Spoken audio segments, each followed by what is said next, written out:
여호수아 12장 7절로 마지막 절까지 말씀을 봅니다. 여호수아 12장 7절, 구약성경 338페이지, 여호수아 12장 7절로 24절까지의 말씀.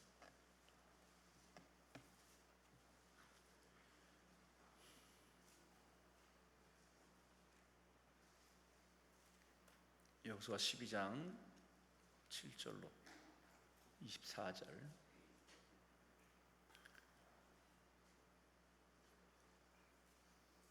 천천히 찾으셔도 돼요. 성경을 가지고 오셨으면 펼치셔서 읽으시면 더 은혜가 됩니다.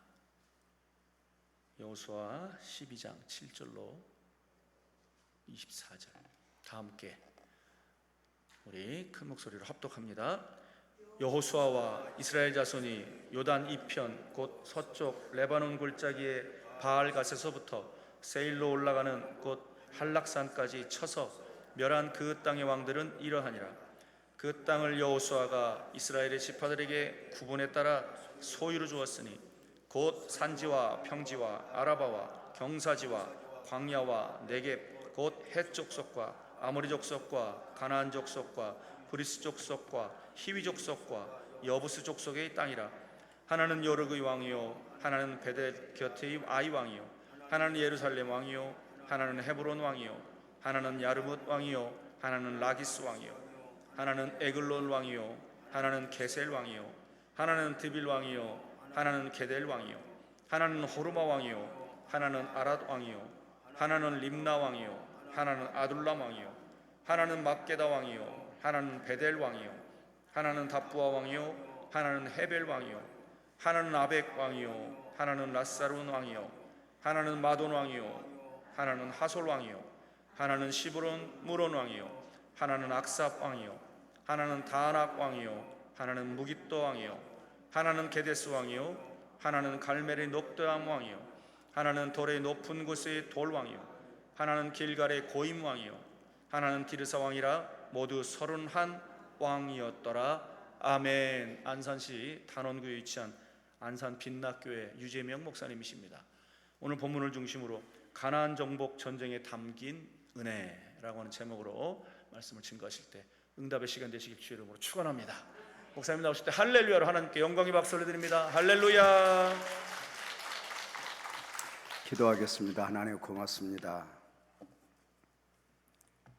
하나님의 은혜 가운데 오늘도 성산에 머물러 웬일인지 하나님의 은혜를 구하며 하나님을 갈망하며 엎드려 있습니다.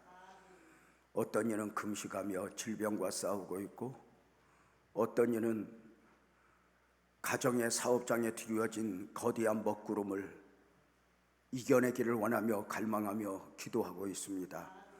특별히 교회를 가슴에 안고 씨름하고 있는, 소명을 가슴에 안고 씨름하고 있는 당신의 종들 또한 축복해 주십시오. 강남근식교도 오늘 축복하시고 주님 오시는 그날까지 종교히 사용되어지도록 은혜를 더해 주시기를 원합니다.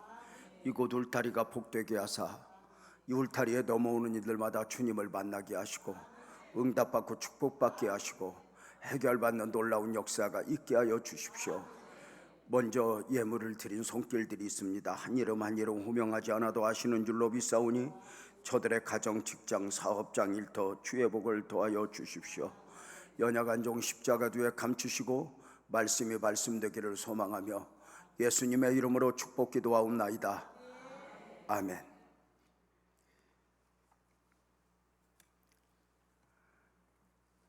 반갑습니다. 개인적으로 강남금식기도원을 2달에 한 번 오고 있습니다. 이렇게 올 적마다 저는 하나님의 은혜 가운데 어느 날부터인가 여호수아서를 순서대로 묵상하며 하나님의 말씀으로 전하고 있습니다. 오늘 12장을 읽었네요. 잘 아시는 대로 여호수아서는 가나안 정복 역사의 기록입니다.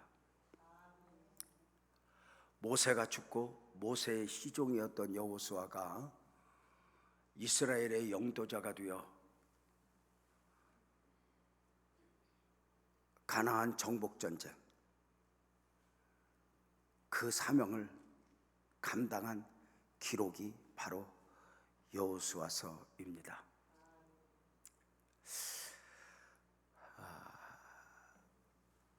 남성들의 반복되는 이야기 중에 여성분들이 제일 싫어하는 이야기가 남자 군대 다녀온 이야기라고 합니다. 더 싫어하는 이야기는 군대에서 축구한 이야기야 그럴 겁니다. 저들이 왜 그렇게 군대에서 있었던 일, 축구한 이야기, 훈련받은 이야기를 그렇게 여러 번 하면서도 그렇게 처음 하는 것처럼 진지하게 이야기할까요? 자신이 경험한 자신들의 이야기이기 때문에 그래요. 남 이야기는 한두 번 하면 끝나거든요. 그런데 자신들이 경험한 자신들의 이야기. 저는 36년 전에 교회를 개척해서 긴 시간 35년 동안 담임 목사로 직임을 감당했습니다. 어릴 적부터 이렇게 목회를 시작하면서 아버지 같은 장로님들, 아버지 같은 성도들, 어머니 같은 분들을 많이 만났습니다. 그분들과 함께 나눌랍시면 그 옛날에 어려웠던 이야기가 한번 나왔다, 날 새는 겁니다.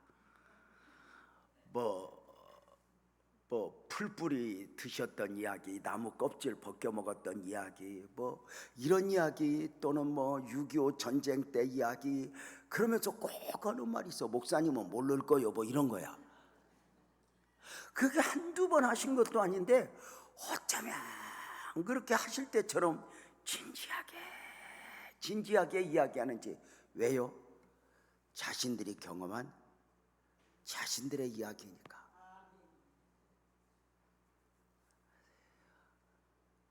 늘 하지만 그 안에 뭔가 느낌이 있는 거죠. 왜 성경 말씀이 복이죠? 왜 그렇게 성경 말씀을 읽고 또 읽으며 감동인 이유가 뭐죠? 그냥 하나님 말씀이어서가 아니에요. 내게 주신, 나에게 주신 말씀이라고 믿기 때문에 그래요. 그러면 달라지거든요. 복음이 감동인 이유가 뭐죠? 하나님이 사람의 몸을 입고 오셨고 고난받으셨고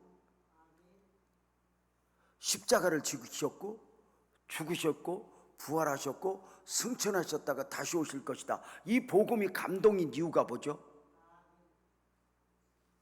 복음의 위대성도 있지만 그 복음이 내 복음이 되었기 때문에 그래요. 나의 복음 정리되어 있는가? 복음이 위대하긴 해요. 그런데 그 복음이 내 복음이 되었느냐는 정말 중요하거든요. 내 복음이 되었을 때 이것을 복음을 믿는다, 이렇게 표현하는 거예요. 그 복음을 믿는 자들에게는 그 복음이 어떤 느낌으로 다가옵니까? 한 번만 따라서 해봐요. 크게. 나를 위해. 왜 저쪽은 안 해? 다시 한번 크게 따라서 해봐요. 나를 위해. 제가 지금부터 질문을 하면 여러분이 그 식으로 대답을 해봐요. 하나님이 사람의 몸을 입고 그 이름 예수로 오신 이유는? 예수님이 고난받으신 이유는? 예수님이 죽으신 이유는?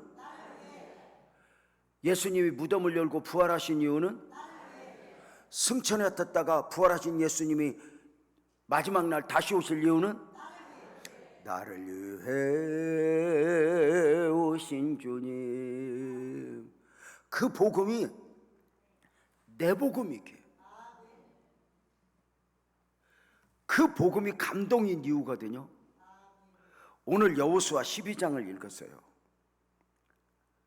여호수아 12장 1절부터 전체적으로 보면은 어떤 내용들이 있냐면, 모세가 출애굽하여 가나안에 도착하기까지 했던 전쟁들, 이겼던 왕들의 이야기, 또 요단을 건너면서 가나안 정복 전쟁 중에 여호수아가 정복한 왕들의 이야기가 하나하나 기록되어 있어요. 오늘 본문을 읽으면서 여러분 어떤 느낌이 들었어요? 뭔 왕들의 이름이 이렇게 희한해? 이거 읽는다고 우리가 알겠어? 목사님 그냥 본문 한 절만 읽고 설교하면 좋았을 걸 뭘 이렇게 다 읽으라 그래? 혹시 지루하지 않았어요? 만약에 지루했다면 왜 지루했을까? 내 이야기가 아니니까. 만약에 여호수아 12장을 모세 보고 읽으라 했다면, 여호수아라고 보고 읽으라 했다면 뭔가 느낌이 달랐을 거야. 한 절 한 절 읽다가 설명하고, 한 절 한 절 읽다가 설명하고, 이때는 말이야 위기가 있어서 이런 이야기들을 막 할 것 같아요. 그러면서 아마도 때로는 1, 2절 읽다가 막 흥분해서 밤이 맞도록 설명하고. 여러분, 내가 경험한 이야기, 아마 모세가 설명했다면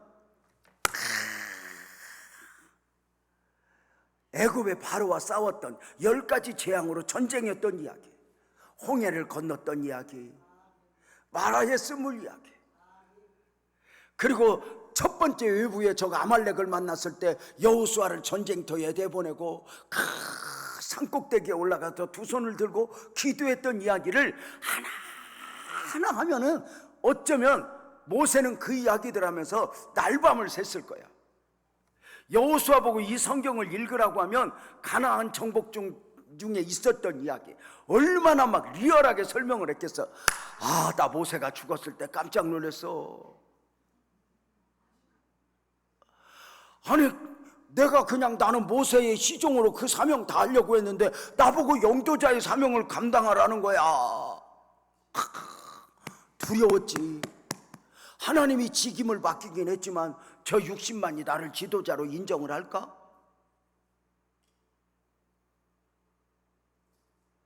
내 말은 들어줄까?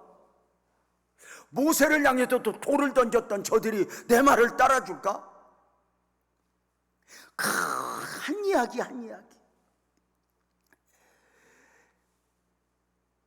여리고를 정복했을 때 이야기, 그리고 아이성 정복의 실패를 이야기할 때는 여호수아는 막 저랬을 거예요. 한 이야기 한 이야기. 왜 그렇게 진지해요? 어쩌면 짧은 한 절이지만 이 한 절을 설명하려면 모세나 여호수아는 날밤을 샜을지도 몰라요. 왜요? 내 이야기니까. 종종 선교사님들이 교회에 와서 선교 보고를 해요. 예를 들면 태국 이야기, 필리핀 이야기, 몽골 이야기. 인구가 몇 명인가? 그 나라 사람들이 어떠한가? 우리 그거 한두 번 들은 게 아니야. 근데 또 하고 그래. 그래서 아이고 저런 이야기는 좀 지루해. 왜? 내 이야기가 아니니까. 그런데 왜 선교사님들은 할 때마다 그렇게 진지해? 자기가 경험한 이야기. 자매 하나 사진 걸어놓고 막 울어. 막 이 자매가 예수님을 몰랐었는데 부모에게 핍박을 당했는데 이 자매가 지금 신학을 시작했다고 해서 막 울어. 우리는 관심도 없어. 왜? 내 이야기가 아니니까. 여러분에게는 어떤 간증의 이야기들이 담겨 있습니까? 옛날 고생한 이야기 말고 내가 얼마나 어렵게 살았는가, 내가 얼마나 힘들게 살았는가, 그런 거 말고, 내가 얼마나 억울했는가, 이런 거 말고,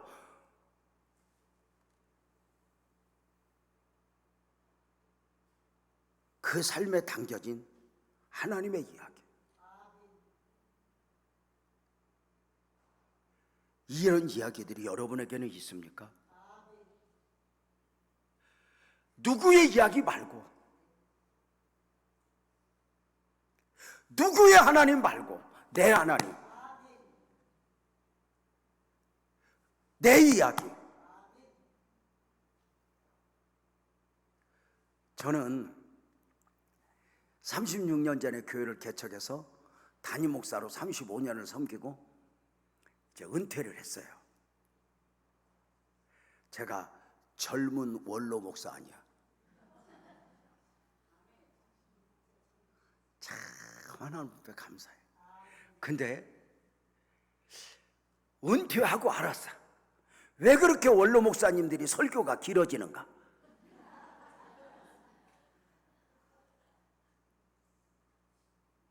왜? 그 걸어왔던 마디마디 이야기들이 감동인 거야.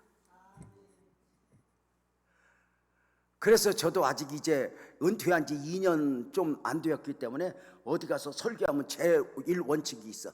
짧게 하자.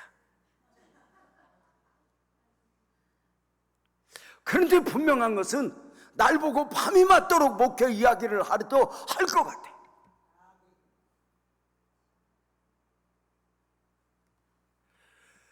교회 하나가 심겨져 성장하면 그냥 성장해요?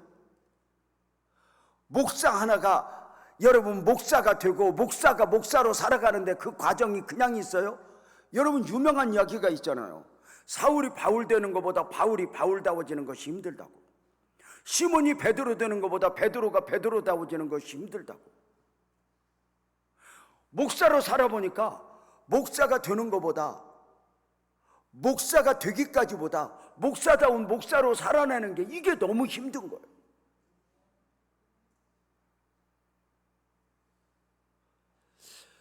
차라리 사울이 바울 되고 시몬이 베드로 되는 건 하나님의 강권적 은혜로 돼요. 그런데 바울이 바울 되고 베드로가 베드로 되는 것은 신앙의 연수를 채운다고 맺어지는 열매가 아니에요. 이런 말이 있잖아요. 사람이 나이 많아 늙으면 노인이 되는 것이지 성인이 되는 건 아니라고. 그저 목회 연수를 채워서 35년을 했으니까 대단한 게 아닌 거예요.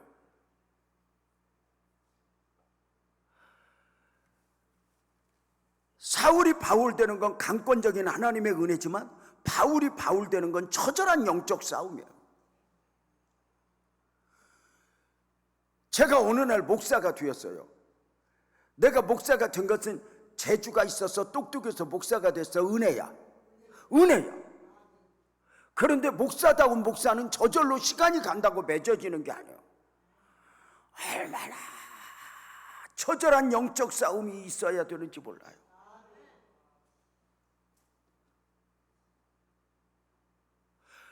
다윗이 그냥 다윗 되었어요? 바울이 그냥 바울 되었어요? 아니요.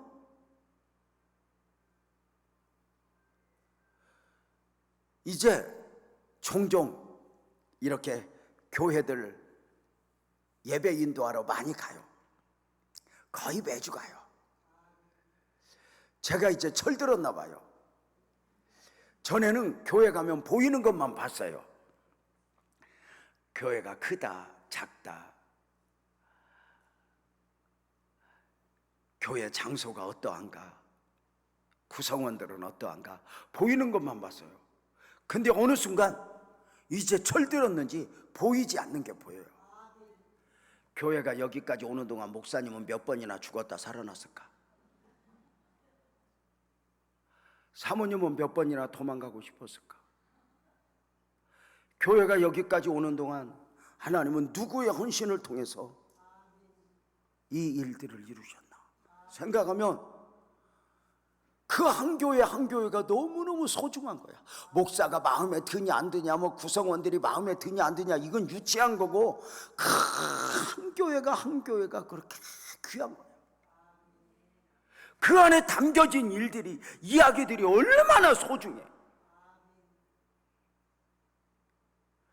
때로는 내가 부흥회를 가면 내가 설교를 하는 게 아니라 저들이 설교를 할 때가 있어. 나한테 우리 교회 이야기 좀 들어보래.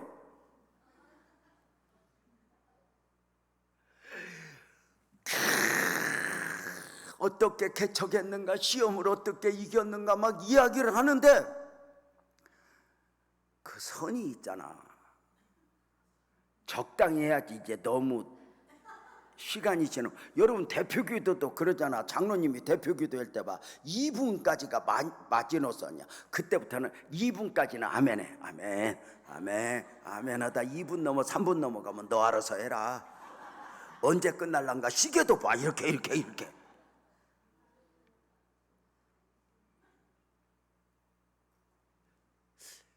근데 내 이야기, 여러분은 여러분의 이야기가 있습니까? 고생한 이야기 말고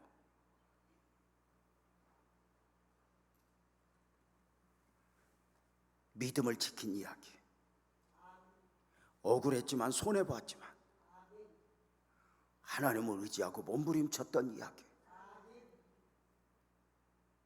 그런 이야기들이 있습니까? 저는 제가 교회를 섬기면서 늘 했던 말이 있어요. 고생한 것이 간증 아니라고. 상대적으로 빌딩을 지었다 해서 간증이 아니라고. 고생을 해도 그게 내 고생이 아니라 그 안에 하나님의 스토리를 담아냈는가. 빌딩을 지어도 내가 남보다 이렇게 성공해서가 아니라 그 안에 하나님의 스토리가 담겨 있는가.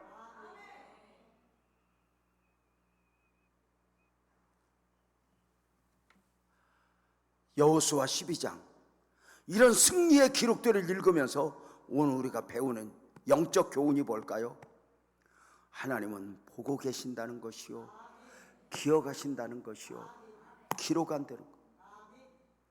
어떤 어려움을 만났었는지, 그 어려움을 어떻게 극복했는지, 누구를 용서했는지, 어떻게 용서했는지, 어떻게 인내했는지, 어떻게 헌신했는지.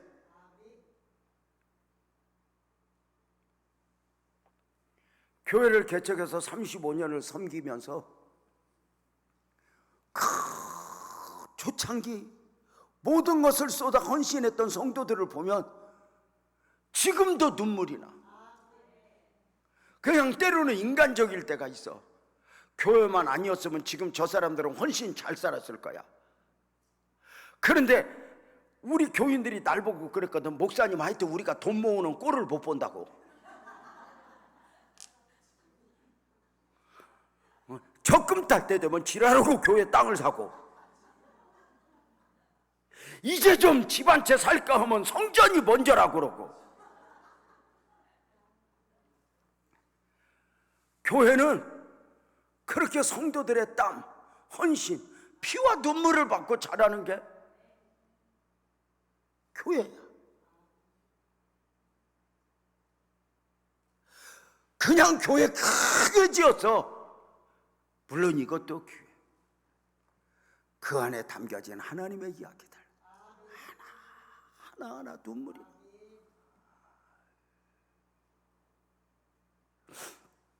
신방하고 있는데 전화가 왔어. 노점하는 집사님 네 분이야. 목사님 빨리 오소, 빨리 오소. 난 사고 난 줄 알았어. 그 노점 시장 있는데 뛰어갔어. 차 몰고 주차장에 대고 뛰어갔더니 노점 가게 앞에 서 있어. 그 시장 한 복판에서. 무슨 일 있어 집사님? 목사님, 이거 그리고 헌금 봉투를 줘. 이게 뭐야? 그랬더니 노점을 가리키면서 그랬다. 팔아 뿌렸대. 왜? 그랬더니 성전을 건축하는데 목사님 돈 때문에 어려운데 내가 여기서 팔자 늘어지게 이렇게 장사만 하고 싶나? 그래서 그냥 지나가는 생각에 누가 이 가게 산다 그러면 나는 얼른 넘겨버리고 헌금했으면 좋겠다. 그랬더니 그 생각하자마자 누가 문 열고 들어와서 이런 가게 안 사. 그래서 팔아버렸대. 그리고 이 돈 갖고 집에 가면 변할까봐 지금 가게 앞에서 목사님 기다렸대. 어떻게 살려고? 몰라 목사님. 그 시장 복판에서 다른 사람이 보든지 말든지 그 질퍽한 시장 바닥에서 두 대회분하고 손잡고 무릎 꿇고 기도를 하는 거야. 하나님 은혜 베풀어 주세요. 하나님 축복해 주세요. 하나님 이 눈물을 받아주세요. 막 기도하다 생각하니까 그 집 딸이 얼마 있다가 시집갈 생각이다. 그래서 딸 시집 보낼 준비는 했어. 그랬더니 몰라요. 그래서 나도 엉겹결에 봉투를 엮고 수포가 잔뜩 들었는데 몇 장 빼서 주었어. 그랬더니 또 붙들고 울어. 목사님 그래 안 해도 이거 팔아서 몇 장 뺄까 말까 했디야.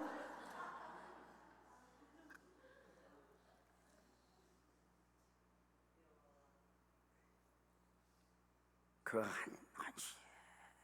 한시 놀랍게도 하나님은 다니엘이가 사자굴 앞에서 감사로 기도하고 믿음을 지킨 이야기를 하나님은 기억하고 성경에 기록하셨어요. 바울이 감옥에서 억울하다 한 것이 아니라 기도하고 찬송한 이야기를 기록하고 있어요.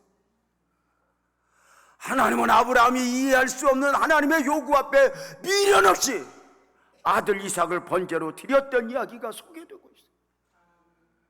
아말렉의 위기 앞에서 모세는 전쟁터에 여호수아를 보내고 산에 올라가 기도한 이야기를 다 기록하고 있어요. 하나님의 사람들이 어떤 기도를 했는지, 이 위기를 어떻게 극복했는지 다 기록한 것을 보면서 이들만의 기록이 아니야.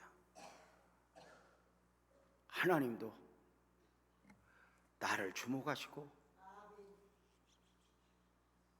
내가 어떻게 신앙적 싸움을 싸워 이겨냈는지 하나님은 하나하나 기록하고 계실 거라고 믿는 거예요. 어떻게 용서했는지, 어떻게 참아 인내했는지. 목회를 35년 했다면 얼마나 눈물을 흘릴 일이 많았겠어요. 왜? 내가 뭐 망가지로 똑똑하고 잘나서 목회했으면 몰라. 근데 내가 봐도 내가 한심한데 이런 나를 몰아붙여서 교회를 개척하게 했으니 얼마나 힘들어. 내가 교회를 개척하고 처음 몇 년 동안 우리 성도들이 얼마나 고마웠는지 몰라. 왜냐면 나 같으면 안 와. 우리 교회 더 좋아 보이는 교회가 얼마나 많은지. 그런데 와준 거야. 한 성도가 얼마나 귀해. 그래서 제가 이 성도들을 지켜야 되겠다고 목회를 했던 이야기들을 이렇게 돌이켜보면 얼마나 감사해요. 어느 날 다윗이 죽은 양을 뺏어오는 걸 보고 아, 이게 목회인가 보다. 나 스스로 정리를 하고는 나는 우리 성도들 뺏길 수 없어. 그래가지고 막 이제 성도들 몇 명 안 되지만 섬기다가 우리 성도들이 그래, 목사님 나 내일 다음에 서울로 이사 가요. 다음 달에. 그러면 그날부터 금식하는 거야. 주님 나한테 붙여주시고 서울로 이사 보내면 되겠습니까? 이사 가는 거 파토나게 해주십시오. 이사 가는 거 깨지게 해주십시오. 막 기도를 하면은 한 보름 있다가 아, 목사님 나 이사 안 가게 됐어요.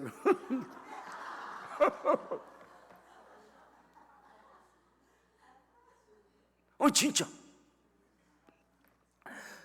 교회 임직식을 했어. 아니 6개월도 안 됐는데 임직을 받은 권사님이 대구로 간대. 자식들에게 가야 되겠대. 아, 이거 영적 싸움이구나 이런 느낌이 드는 거야. 그때부터 기도해. 주님 자식들 마음이 변화되게 하십시오. 어머니 못 모신다고 하게 해주십시오. 깨지게 해주십시오. 막 말도 안 되는 막 어거지 기도를 막 해. 막 기도를 했더니 이사 갔겠어 안 갔겠어? 갔어. 근데 이제 보냈다고 끝이 아니야. 그때부터 또 기도를 하는 거야. 주님, 내가 그렇게 기도를 했는데 왜 보내셨습니까? 능치 못할 일이 없는 하나님, 하나님은 뜻과 섭리가 있는 줄로 믿습니다. 내가 대구로 보냈으니 하나님 대구에서 2사람 오게 해주세요. 막 이제 기도를 하는 거야. 한 달 됐나? 어떤 사람이 등록을 하는데 둘이 대구에서 왔대요. 나요?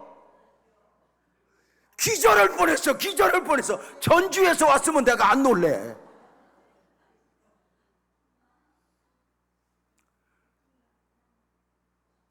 내 마음에 드냐 안 드냐가 아니야. 하나하나 이야기. 하나님은 다 보고 계시고. 여러분, 우리가 착할 때 아무도 안 볼 때 착해? 누가 볼 때 착해? 못 알아들어? 누가 보면 갑자기 착해지는 경우 있잖아. 오늘 또 우리가 믿음이 좋을 때 그저 나 혼자가 아니야. 아멘 해봐. 하나님이 보고 계신다. 하나님이 기록하고 계신다. 하나님이 기억하고 계신다. 그렇게 고난 중에도 역경 중에도 하나님 아시죠? 하나님 아시죠? 하나 그냥 고생한 이야기 말고 믿음 지킨 이야기. 여러분 한번 물어보자. 다니엘이가 사자굴 앞에서 안 들어가려고 했었어요? 믿음을 지켰어? 믿음을 지켰어. 사드락과 메삭과 아벳느고가 7배나 뜨겁게 된 불무 앞에서 안 들어가려고 했었어? 믿음을 지켰어? 믿음을 지켰어. 여러분 같으면 사자굴 앞에 와서 안 들어가려고 해서 믿음을 지켜? 에베베베 하지 말고 대답 좀 해봐.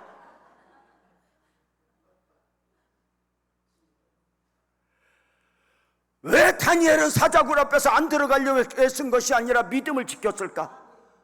살면서 배운 게 있어. 사자굴 문제 하나가 해결되어 앞으로 문제가 없다면 수단과 방법을 가리지 않고 사자굴 문제 해결하면 돼. 근데 인생은 살면 안 그래. 사자굴 어떻게 해결하면 그 다음에 호랑이 굴이 기다려. 그 다음에 곰굴이 기다려. 이게 양파 껍질 같은 게 인생 아니야? 오늘 문제 하나 해결됐다고 앞으로 문제 없으면 그렇게 그냥 수단과 방법을 가리지 않으면 돼. 그런데 아니야. 목회를 하든 삶을 살아가든 사업을 하든 전쟁이야. 수많은 문제들이 있어. 그 문제들 앞에서 나는 누구여야 하는가? 믿음을 지킬 거야. 근데 여러분 알아? 돌아보면 하나님은 어떤 문제 앞에서 하나님이 이 문제에 은혜를 베풀어 주세요 기도하면 하나님은 크게 2가지 방법으로 은혜를 베푸는 것 같아. 하나는 고난 역경 중에 위기 앞에서 기도하면 하나는 진짜 기적같이 더 좋은 환경으로 응답을 주실 때가 있고, 어떤 때는 하나님이 환경은 하나도 그대로 놔두고 말씀으로만 응답을 주실 때가 있어. 그럼 여러분 묻자. 그때 당시에는 더 좋은 환경으로 응답받는 게 좋아? 말씀으로 응답받는 게 좋아? 못 알아듣지? 어쩐지 시작부터 보니까 오늘은 약간 어리버리끼들만 왔다 가고. 정신을 차리고 대답을 해봐요. 여러분 그때 당시에는 더 좋은 환경으로 응답받는 게 좋아? 말씀으로 응답받는 게 좋아? 더 좋은 환경으로 응답받는 게 좋지. 그런데 10년 지나고 5년 지나고 보면 그 더 좋은 환경으로 응답받았다고 해서 그 더 좋은 환경 오늘의 문제 앞에서 역할을 해보대. 못해. 그때는 그때고 우리는 또 새로운 문제에 헐떡거려. 근데 그때 당시에 말씀으로 받았던 건 아멘 크게 해봐. 지금도 살아있어. 지금도 우리 안에 있어. 돌아보면 배우는 게 있어. 뭘까?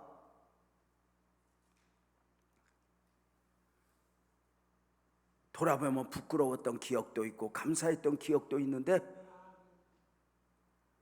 돌아보면 이익 좀 보내겠다고, 손해 좀 안 보겠다고, 변명 좀 하겠다고 주접던 건 지금도 부끄러워.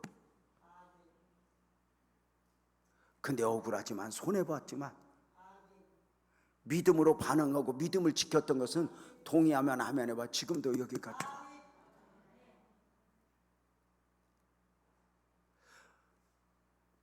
교회를 개척해서 35년 섬기면서 이제 마무리하면서 지나온 이야기를 하나씩 기록해봐.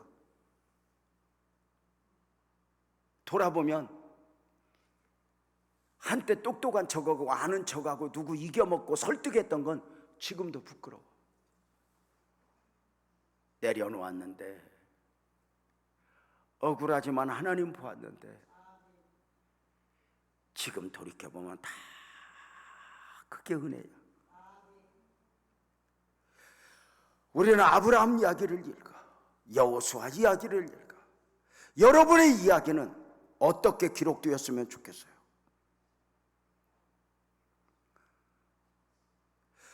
그냥 복 받았으면 좋겠다 이게 아니라 오늘 복음적 그리스도인으로 살아가면서 오늘의 문제 앞에서 어떤 사람으로 그려지고 어떤 이야기로 기록되었으면 좋겠어요. 욥의 인내를 흉내내 본 적은 있으세요? 말도 안 되는 하나님의 요구 앞에 아들 이삭을 드린 아브라함의 헌신을 흉내내어 본 적은 있어요? 돌에 맞아 죽어가면서도 자신을 향하여 돌을 던지는 그들을 용서하는 스데반의 기도를 흉내내어 본 적은 있어요? 하나님은 언젠가 우리가 어떻게 살았는지 성경의 기록 말고도 다 보시고 계신다. 마태복음 25장에 보면 깜짝 놀라는 이야기가 나오잖아요.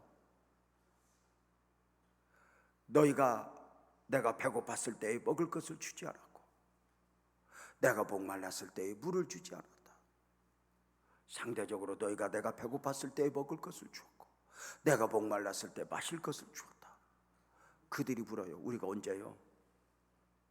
주님이 그래. 지극히 작은 소자 하나에게 행한 것이 나에게 있다.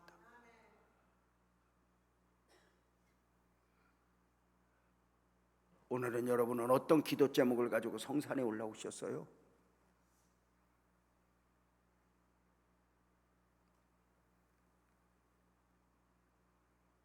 어쩌면 이 사자굴 앞에서 다니엘처럼, 자신을 죽이려는 사울 앞에서 다윗처럼 오늘도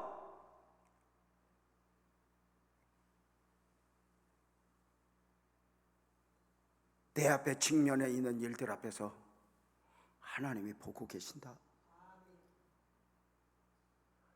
그렇다면 우리 마음이, 우리의 기도가, 우리의 예배가 달라지는 건 아닐까? 여러분 어때요? 성경에 이스라엘의 이야기가 나와요. 그런데 성경은 이스라엘 역사를 기록한 게 아니에요. 이스라엘 역사를 통해서 하나님 말씀을 기록한 거죠. 성경에 아브라함 이야기가 나와요. 그 아브라함을 말하고자 함이 아니에요. 아브라함의 생애를 통해서 하나님의 말씀을 말하고자 함이죠. 성경은 다윗을 이야기해요. 다윗의 이야기를 기록하고자 함이 아니에요. 다윗의 이야기를 통해 하나님을 나타내고자 함이죠. 오늘 우리가 이걸 믿고 선포하자는 거예요. 오늘도 나를 하나님의 자녀 삼으시고 나를 하여금 하나님을 아바 아버지라 부르게 하신 그 하나님, 놀랍게도 하나님은 오늘도 아브라함을 통해서 다윗을 통해 모세를 통해 그리했던 것처럼 나를 통하여 크게 아멘 해봐요. 당신의 이야기를 드러내기를 원하신다. 당신의 말씀을 드러내기를 원하신다.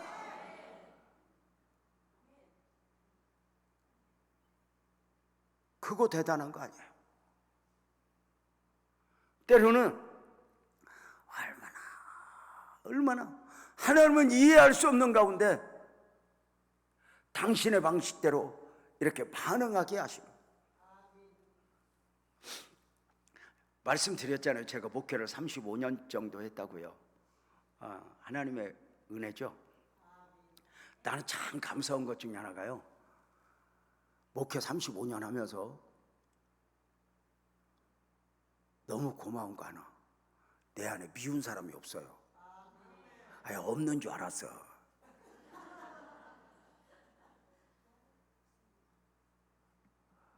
그래서 나는 뭐 착해. 여러분, 내가 착한 걸 우리 아내가 인정하고 우리 애들이 인정한다니까.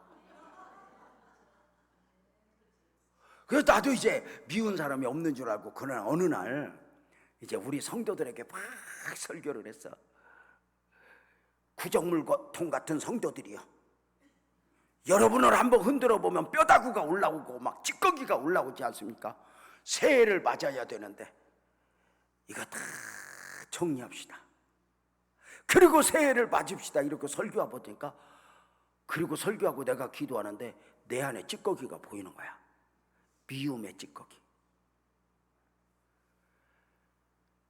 초창기에 내가 목회할 때 나를 엄청 힘들게 했던 집사님이 있어. 막 나한테 삿대질하고 막, 하여튼 얼마나 나를 힘들게 했냐면, 주여 좀 해결 좀 해주소. 나 저 사람하고 살다가는 제명에 못 죽겠어. 위로 데려가든지 이사를 보내든지 좀 해결 좀 해주소. 그래가지고 기적이 일어난 게, 그 집사님이 회사가 이사 가는 바람에 이사 갔거든. 그래가지고 이제 그 이사 보내면서 이제 안 보니까 속이 시원해 그랬는데, 그 미움이 내 안에 있었나 봐. 더 미워하게 된 게 뭐냐면, 내 속을 있는 대로 뒤집어고 가서 이사 갔는데 몇 년을 살았는데 들려오는 소식에 돈을 많이 벌었대. 아니, 내 속 썩이고 갔으면 좀 가서 어려워야 쌤통이다 뭐 이런 게 있는데, 에이 안 보면 되지 뭐. 근데 그게 떠오르는 거야. 하나님, 내 안에도 이 찌꺼기가 있네요. 어떻게 해요? 근데 그 묘한 자존심 있잖아. 제가 목회하면서 썼던 글 중에 하나가 이거거든요. 자존심을 내려놓으면 사람을 잃어버리지 않는다. 그 저울로 다누면 100g도 안 나오는 이 어설픈 자존심이 얼마나 많은 걸 잃게 하는지 몰라. 근데 이제 그 장면인데, 하나님이 막, 하나님 내 안에도 찌꺼기가 있네, 내 안에 미움이 있네, 막 그래서 안 보면 되지 했는데, 하나님이 네가 먼저 가서 성도들 보고 해결해 했으니까 너도 가서 화해하고 와라. 그래. 안 가요. 안 가요. 안 가요. 안 보면 되죠. 난 지금 있는 성도들 다 바빠요. 근데 어떻게 이겨?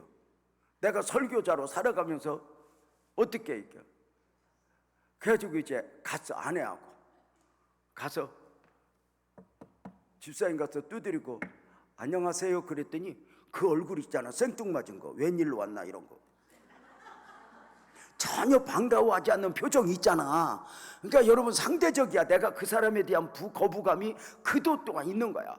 아주 이게, 아유 웬일이세요? 그러면 아유 진짜 내가 집사님이 이래서 와서 이래야 되잖아. 근데 그 존심이 살아나고 그냥 지나가다 잠깐 들렸어요. 그래.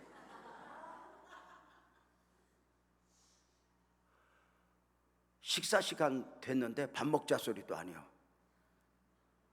내가 11시 반에 도착했으면 예의상 대화를 하고, 목사님 식사하실래요? 이래야 되는 거 아니야? 근데 차 한 잔만 주고 그 기름과 물의 대화가 오고 가는 중에 왜 안 가나 하는 표정이야. 존심 상해 갖고 왔어. 하나님, 나 안 온다고 그랬잖아. 이게 뭐야, 더 미움만 쌓고 가. 하나님, 그래도 나 일단 순종했다. 그리고 이제 와서 또 한 1, 2년 있다가 무슨 설교를 하는데 또 걸려. 또 가래. 하나님, 나 지난번에 갔었던 때가 엄청 지금 안 보면 되잖아. 근데 하나님은 다 보고 계셔. 또 가래. 그래서 기도를 많이 하고 안 하고 갔어. 갔더니 이제는 반가워해. 대화를 하는데 오고 가니 이렇게 대화 중에 내가 엄청 자존심을 내려놨어. 집사님, 돌아보면 참 내가 못했었어. 목사인데 집사님한테 뭐 잘못한 것이 내가 너무 많아. 집사님 용서해줘. 그러면 뭐라 그래야 돼? 아니야, 목사님 이래야 되는 거 아니야? 근데 뭐라 그러냐면, 아니 다 지나갔는데요 뭐 그러는 거야. 여기에 내가 이제 여기서 이제 부글부글 끄는 거야. 뭐야? 그리고 뭐 이제 차 마시고 하다가 다행히 밥을 먹으러 가자. 이번에는 내가 밥 먹다 시험 들었어. 아니 옆에 한우고기집이 있어. 근데 한바식당으로 데리고 가는 거야. 아니 내가 뭐 나 청국장 이런 거 잘 먹어. 근데 돈 벌었잖아. 아 고기 좀 사주면 어때? 그거 먹다가 시험 들어. 하나님 안 온다고 그랬잖아. 안 온다고 그랬잖아 하나님. 그리고 또 잊어버리고 목회를 하는데 교회에 어떤 기도 제목이 있고 돈이 좀 필요해. 하나님 돈 좀 줘요, 돈 좀 줘요. 근데 하나님이 또 그게 생각나. 가래. 아이 싫어요. 가래. 어떻게 이겨? 아내하고 함께 가서 딩동 둘렀더니 세상에 기다렸다는 표정이야. 목사님 어서 오세요. 지난번에 목사님 가시고 회개 많이 했어요. 목사님 어서 오세요. 우리 예배 드려주세요. 그리고 예배를 드리는데 함께 엉엉 울어서 집사님 내가 옛날에 집사님 미워했어. 내가 많이 잘못했어. 예배 드리다 무릎을 꿇고 아니야 목사님 내가 잘못했어. 내가 못돼 먹었었어. 목사님 얼마나 힘들었어. 그리고 막 함께 울고 우는 중에 또 헌금을 내. 두꺼워. 끌어안고 울고 막힌 다음 다 흘리는 가운데 밥 먹으러 가자. 그래서 이제 밥 먹자. 시험 안 들어서 한우고기집 갔어. 배불리 먹고 막힌 다음 흘고 다 오니까 하나님 감사해, 하나님 감사해. 그러고 오다가 휴게소 들려서 화장실을 갔다 오는데 아까 그 헌금이 궁금한 거야. 교회 가서 열어봤겠어? 거기서 열어봤겠어? 그지. 세상에 차 안에서 봉투에서 딱 돈을 꺼냈는데 기절할 뻔했어. 3억이 들었어. 제가 5억 들었으면 안 놀래. 3억이 필요해서 그렇게 울었거든. 근데 그 돈이 3억이 아니라 하나님이 보이는 거야. 그냥 차 안에서 여보 하나님이 미쳤나 봐. 여보 하나님이 왜 이러냐. 그러고 막 울었어. 하나님은 모세의 삶에 당신의 스토리를 담듯 다윗의 삶에 당신의 스토리를 담아 성경에 기록하지만 우리의 기록은 물론 성경이 없어. 근데 우리의 기록은 나중에 영원 천국 가면 읽을 거야.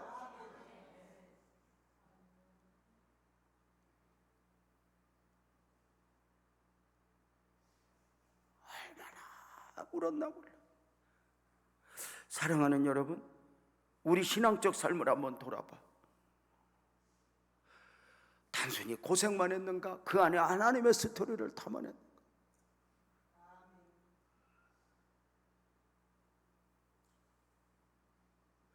말도 안 되는 하나님의 요구 앞에 아멘은 해봤는가?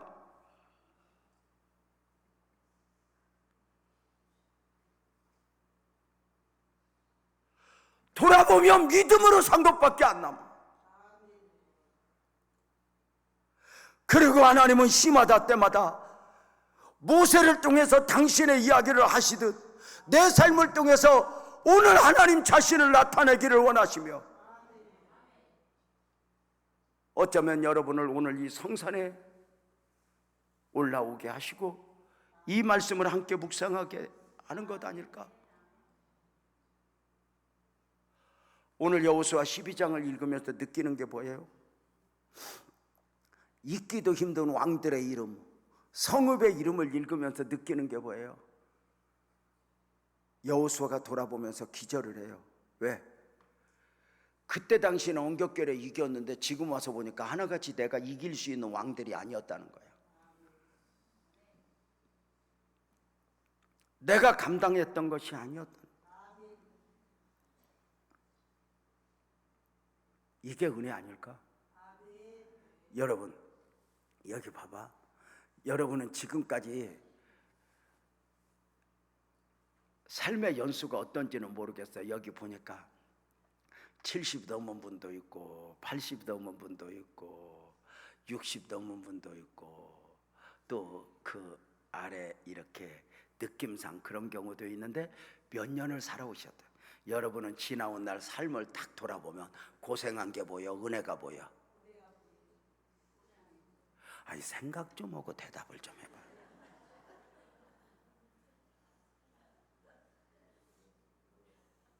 다시 여러분 지나온 삶을 돌아보면 고생한 게 보여요? 은혜가 보여? 물론 고생한 거 맞아. 물론 울었던 거 맞아. 그때는 나 혼자 우는 줄 알았고 그때는 우리 집 끝나는 줄 알았고 근데 어느 순간 돌아보니까 다 아멘 해봐요. 하나님의 은혜. 이것이 에베네셀의 은혜야. 아멘이죠? 여러분 오늘 여러분 어떤 문제 가지고 왔어? 지금은 혼자인 것 같아? 하나님이 나를 사랑하지 않는 것 같아? 하나님이 나를 향해 눈을 감은 것 같아? 괜찮아. 어제까지 살아온 모든 삶의 마디마디마다 에베네셀의 은혜가 담겨 있는 것처럼 오늘 우리 삶에도 에베네셀의 은혜가 담겨 있으니 지금은 나 혼자인 것 같지만 언젠가 이 삶도 과거가 되어 5년 후에 1년에 돌아보면 이 삶에 하나님의 은혜가 덮여 있음을 믿고 또 한번 용기를 내어 승리합시다. 어차피 돌아보면 내가 감당할 수 있는 일들이 아니었어. 목회 35년 하고 돌아보면 내가 어떻게 여기까지 올 수 있었지? 왜? 내 재주가 아니야. 여러분 나 좀 축하해줘. 축복해줘. 나 감사한 것 중에 하나가 우리 3남매 중에 늦둥이가 목사를 하겠대. 나 너무 감사해. 물론 그가 이제 지불해야 될 대가가 있어서 좀 안타깝긴 하지만 또 목사를 하겠다니까 너무 좋은 거야. 그리고 올해 강도사가 되었고 내년 5월에 목사 안수를 받아. 참 준비되고 있는데 이제 그 이야기를 하려고 하는 게 아니라 그 우리 아들 친구들이 주변에 있는 사람들이 그런데 너네 아빠가 유재명 목사라 좋겠다. 얼마나 좋은 말을 많이 해주냐. 근데 여러분 알아? 그 아들이 신학을 하고 목사로 준비되어지는 과정이 몇 년인데 단 한 번도 아들아 목사는 이렇게 하는 거야 해본 적이 없어. 두렵고 떨림이야. 이렇게 말해. 아들 아빠가 먼저 이 길을 걸어보니까 하나님이 아니면 안 되더라. 너도 오직 하나님이어야 함을 빨리 알았으면 좋겠다. 그랬더니 그럼요 하나님이 아니면 안 되죠. 근데 저 새끼가 아까 싶고 생각으로는 알아. 그런데 삶으로 담아내는 과정이 얼마나 있어야겠어. 여러분 내가 한 게 아니야. 요즘에 이제 제가 은퇴를 했다고 하니까 종종 들리는 말이 있어. 대화를 하다 보면 목사님 개척해. 그래. 나보고 또 하래. 왜냐하면 목사님은 지금 해도 충분할 것 같은데 이런 얘기야. 그럼 내가 그래 자신 없다고. 왜? 지금까지 한 것도 내가 아니니까. 자신감? 아니. 두렵고 떨림이야. 아멘 합시다. 크게 아멘 해봐요. 에베네셀 이제껏 내가 산 것도 주님의 은혜라. 이거 믿어요? 지나온 날 성경을 보듯이 여러분의 지나온 삶을 보면 내가 이길 수 있었고 내가 살아날 수 있어서 살아났고 내가 인내할 수 있어서 여기 온 거 아니잖아. 오직 하나님의 은혜잖아. 오늘의 문제 앞에서도 여러분 우리는 믿음으로 지금 하나님의 은혜를 말하잖아. 근데 언젠가 오늘의 과거가 되었을 때 이 삶에 담겨진 하나님의 은혜를 보며 우리는 찬양할 그날이 올 것임을 믿고 또 한 번 오직 은혜 이걸 믿고 여러분 또 한 번 하나님을 바라지 않겠습니까? 하나님은 아셔. 내가 어떻게 그 과정을 인내했을까? 내가 어떻게 그 싸움을 싸우며 여기까지 왔을까? 분명한 거 있어. 여러분 크게 아멘 해봐요. 하나님은 살아계십니다. 그 하나님이 지금 보고 계십니다. 그리고 여호수아의 이야기를 자세히 기록하시다. 오늘 우리가 어떻게 지금 믿음으로 여기서 기도하고 있는지 하나님은 아시는구나. 하나님은 보고 계시는구나. 내 삶에 담겨진 하나님의 이야기들, 여호수아를 통하여, 모세를 통하여, 다윗을 통하여 당신을 드러내기를 원하셨던 그 하나님이 오늘도 지금 내가 맞닥뜨리고 있는 어떤 고난, 역경, 이런 과정을 통해서 하나님이 내 삶에 담겨지고 드러내기를 원한다는 사실을 기억하고 아멘 합시다. 나는 하나님을 믿습니다. 그 하나님 믿으면 두 손 번쩍 들고 아멘. 하나님 아버지, 두 손을 번쩍 들었습니다. 저들 머리 위에 안수하여 주옵소서. 저들 두 손을 보혈의 손으로 잡아 주옵소서. 병든 자가 있거든 치료하여 주옵소서. 어둠이 있거든 빛이 있으라 하시옵소서. 자녀들을 위하여 기도하거든 응답하여 주옵소서. 사업장역에서 기도하거든 간정을 담아 주시옵소서. 문을 열어 주시옵소서. 길을 열어 주시옵소서. 오늘 응답하여 주옵소서. 하나님 살아계심을 믿습니다. 오늘 또 우리를 보고 계시고 기록하시는 하나님, 멋지게 이겨내게 하여 주십시오. 승리하게 해 주십시오. 우리 주여 세 번 하고 통성으로 기도합니다. 주여